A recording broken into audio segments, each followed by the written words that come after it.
for the benefit of hindsight, where I'm sitting now, of course it was not the right decision. It was a wrong decision, period. There's no excuse for that. But again, I wasn't there, but I'm just telling you, from what we know, we believe there should have been an entry at that as soon as you can. Hey, when there's an active shooter, the rules change.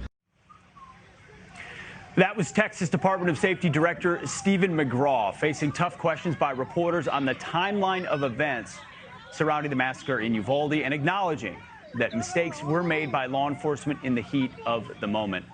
Here to react is Republican Congressman from North Carolina, Dan Bishop. Congressman, thanks so much for being here. We're in your district. It's great to be here. Beautiful day. And we appreciate you coming by. Your reaction to the new developments we learned on the timeline of just how long it took to get into that classroom. Pete, I'm glad you guys are here today. It's a beautiful day out at Charlotte Motor Speedway. You know, everything about this is horrific, but these new revelations, you know, beg questions no one can answer. Why? And I think the thing that has to be considered is whether 2 years plus of constant demonization of police have made them tentative and reticent. Now, it's going to be hard to draw those lines, or maybe it was just an unbelievable blunder.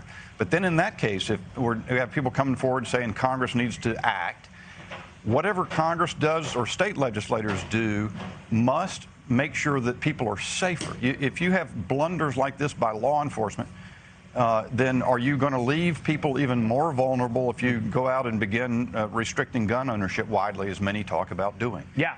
So I think, you know, it's just almost impossible, and you think your heart just goes out to people who are suffering the just crushing loss that all these families have suffered, and then these additional details and the time that passed while students were hoping for help to arrive is just incomprehensible. The 911 calls, the depth of the depravity, it's almost too much as you wake up and try to consider it. I want to get your take on another topic in D.C. This administration seems to be focused on a lot of things that aren't top of mind for people and seem to not make a lot of sense unless it feels like a campaign giveaway. Here's the headline from the Washington Post. It said, latest White House plan would forgive $10,000 in student debt per borrower. Here's what the White House said in response to the story. They're kind of denying it. We're not sure. No decisions have been made yet. But as a reminder, no one has been required to pay a single dime of student loans since the president took office. This is something they've said they're going to do. Your take on just wiping away student debt for 10 grand? No way should the president act alone to make a decision like that. But the big one that really hits me is that they say there are going to be income limitations. You could have a couple earning $300,000 and have student debt forgiven. And, you know, all money has to be paid for at some point. It goes into the debt. It has to be paid in taxes by American taxpayers. Somehow it has to be taken care of. So that means folks in the lower part of the income distribution are going to be subsidizing those who are making great money. And they can't get this through Congress. Is this can the executive branch simply say money that you owed, you don't owe anymore? They keep saying that they can. I don't see how that would be possible. The debt, nobody can cancel the debt like that. Yes. I mean, unless Congress could theoretically do it, but I don't see how the president can. They say so.